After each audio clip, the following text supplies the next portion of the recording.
Hello guys, welcome back. I am crazy bro. അപ്പോൾ നമ്മളിന്ന് സംസാരിക്കാൻ പോകുന്നത് എന്താണെന്ന് വെച്ചാൽ ഇന്ന് നമ്മളെ ഈ മീനിനെ നമുക്ക് എങ്ങനെ ടേക്ക് കെയർ ചെയ്യാം. ആദ്യം നമ്മൾ ഇതുപോലത്തെ പ്ലാന്റ്സ് ആഡ് ചെയ്യുന്നത് അത്യാവശ്യമാണ്. ഫസ്റ്റ് പോയിൻ്റ് അതാണ്. അപ്പോൾ നമ്മൾ ഇതുപോലത്തെ പ്ലാന്റ്സ് എല്ലാം ആഡ് ചെയ്യണം. അതിനുശേഷം നമുക്ക് ആഡ് ചെയ്യുന്നത് പിന്നെ ആവശ്യത്തിന് ഷെൽട്ടറിന് വേണ്ടിയിട്ട് ഇതുപോലത്തെ മുട്ടപ്പായൽ അടുക്കടുക്കായിട്ട് വയ്ക്കുന്നത് നല്ലതാണ്.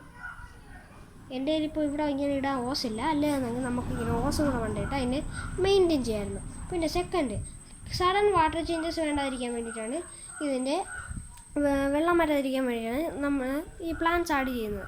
പിന്നെ സെക്കൻഡ് പോയിൻ്റ്, മീൻ എപ്പോഴും ഹെൽത്തി ആണോ നോക്കണം. ഓക്കെ, അപ്പോൾ നമുക്ക് നോക്കാം. അപ്പോൾ ഞാൻ പറഞ്ഞല്ലോ ഗൈസ്, ഇതെന്തിനാണെന്ന് വെച്ചാൽ നമ്മൾ ഈ ചെടി ഇങ്ങനെ ഇരിക്കുമ്പോൾ നമ്മൾ വേസ്റ്റെല്ലാം ചെടി വലിച്ചെടുത്തോളും. അപ്പോൾ അതിനനുസരിച്ച് നമുക്ക് വെള്ളം മാറ്റുന്നതിൻ്റെ അളവ് കുറയുന്നതായിരിക്കും. അതായത് നമ്മൾ വെള്ളം മാറ്റുന്നത് വല്ലപ്പോഴൊക്കെ മതി, നമുക്ക് സമയം കിട്ടുമ്പോൾ വെള്ളം മാറ്റിയാൽ മതി. പിന്നെ നമ്മുടെ കാര്യം, നമ്മുടെ മീൻ എപ്പോഴും ഹെൽത്തി ആയിട്ടുണ്ടോ നോക്കുക. പിന്നെ ദിവസം 3-4 പ്രാവശ്യം നമുക്ക് ഫീഡ് ചെയ്യാവുന്നതാണ്. പിന്നെ കഴിയുന്നത് ലൈഫ് ഫീഡ്സ് നോക്കേണ്ടതാണ്. അപ്പോൾ നമ്മൾ എന്ന് വെച്ചാൽ ഇതുപോലത്തെ ബക്കറ്റ് കാര്യങ്ങളൊക്കെ നോക്കുക. പിന്നെ അത്യാവശ്യം തണൽ, പിന്നെ ഒന്ന് പിടിക്കുന്ന സ്ഥലത്ത്, പിന്നെ 2 നേരം വെയിലടിക്കുന്ന സ്ഥലത്തായിരിക്കണം ഇതിരിക്കേണ്ടത്. അതാണ് പ്രധാനം. ഇല്ലെങ്കിൽ ചെടിയൊക്കെ അഴുകിപ്പോവും. മാത്രമല്ല മീനുകളുടെ ഇമ്മ്യൂണിറ്റിക്ക് ഇത് നല്ലതാണ്. പിന്നെ എന്താണെന്ന് വെച്ചാൽ നമ്മൾ ചാനലെല്ലാം സബ്സ്ക്രൈബ് ചെയ്ത് ലൈക്ക് ചെയ്ത് ഷെയർ ചെയ്യണം, അത് പ്രധാനമാണ് കേട്ടോ. അപ്പോൾ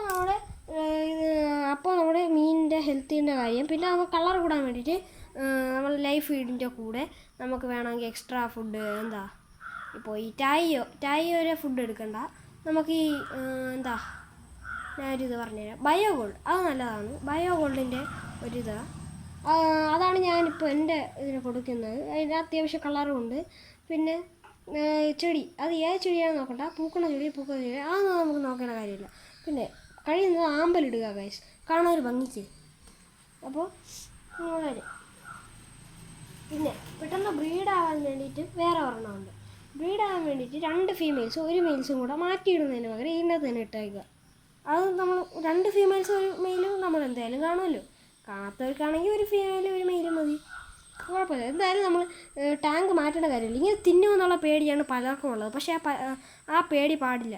കാരണം അവരാണ് ഈ കുഞ്ഞുങ്ങളെ നോക്കേണ്ടത്. കാരണം നമ്മൾ മാറ്റിയിട്ടാൽ അതിന് ഫുഡ് എടുക്കാനുള്ള പ്രായമാവാത്തപ്പോഴത്തേക്കും നമ്മൾ ഫുഡ് ഇട്ട് കൊടുത്ത് അങ്ങനെ. ഇല്ലെങ്കിൽ ഈ കഴിക്കാത്ത പ്രായമാകുമ്പോൾ ഫുഡ് ഇട്ട് കൊടുക്കുന്നത് വലുത് കഴിച്ചുകൊള്ളും. ഇതാണ് കാര്യം. പിന്നെ പറഞ്ഞ പോലെ ഗൈസ്, എൻ്റെ പുതിയ സ്പിന്നറാണെന്ന് നോക്കിക്കോണേ. റേറ്റിറ്റേ.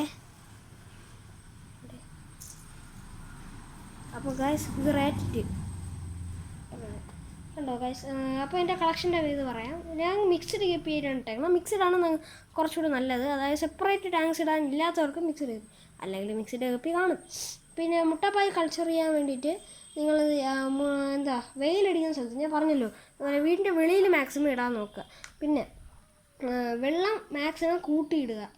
എന്നിട്ട് മിസ്റ്റർ ബ്ലൂ, ഞാൻ യൂസ് ചെയ്യുന്ന മിസ്റ്റർ ബ്ലൂയുടെ വാട്ടർ പൊസിഷൻ ക്ലീനറാണ്. അപ്പോൾ അതുപോലത്തെ ക്ലീനേഴ്സ് വല്ലതും ആഡ് ചെയ്യുക. പിന്നെ വെള്ളം മാറ്റിയാലും അത് തന്നെ. പിന്നെ പറ്റുന്നുള്ളവർക്ക് ബദാമിലയും കൂടെ ആഡ് ചെയ്യുക.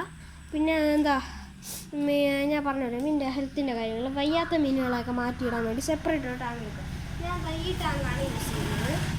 ഈ ഒരു ടാങ്കാണ് ഞാൻ യൂസ് ചെയ്യുന്നത്. ഉണ്ടല്ലോ, ഇതുപോലത്തെ ഒരു ടാങ്കാണ് ഞാൻ യൂസ് ചെയ്യുന്നത്. പക്ഷേ ഇപ്പോൾ എൻ്റെ മീനുകൾക്കൊന്നും കുഴപ്പമില്ല. ഇടയ്ക്ക് വെച്ച് നല്ല കൾച്ചർ ഉണ്ടായതാണ് ഗ്യാസ്. നമ്മുടെ അസുഖം വന്ന് ബാധിച്ച് മരിച്ചതാണ്. അതുകൊണ്ട് ഞാൻ ഈ വാട്ടർ ചേഞ്ചസിൻ്റെ ആദ്യം ടെമ്പറേച്ചർ നോക്കി വേണം മീനിനെ മാറ്റാൻ. അതാണ് കാര്യം. കവർ കൊണ്ടുവരുമ്പോൾ കവറിനെ കവറിനെ ആദ്യം വെള്ളത്തിലേക്ക് ഒരു 10 മിനിറ്റ് ഇടുക. എന്നിട്ട് 10 മിനിറ്റ് കഴിഞ്ഞ ശേഷം നമ്മൾ കവർ അഴിച്ചിട്ട് അതിനെ വിടുമ്പോൾ ജെൻറ്റിലായിട്ട് വിട്ടാൽ മതി. പിന്നെ നമ്മൾ ഈ എടുത്ത് പൊക്കി കമത്തുക അങ്ങനെയൊന്നും വേണ്ട, സാധാരണ വിടും പോലെ വിട്ടാൽ മതി. അപ്പോൾ ശരി ഗൈസ്, ഞാൻ എൻ്റെ ടിപ്സാണ് ഞാൻ പറഞ്ഞത്. ഇനി ബാക്കി നിങ്ങൾക്ക് ഞാൻ വേറൊരു വീഡിയോയിലേക്ക് പറയുന്നതായിരിക്കും. അപ്പോൾ ബൈ. എല്ലാവരും ലൈക്ക് ചെയ്യുക, ഷെയർ ചെയ്യണം, സബ്സ്ക്രൈബ് ചെയ്യണം. ബൈ.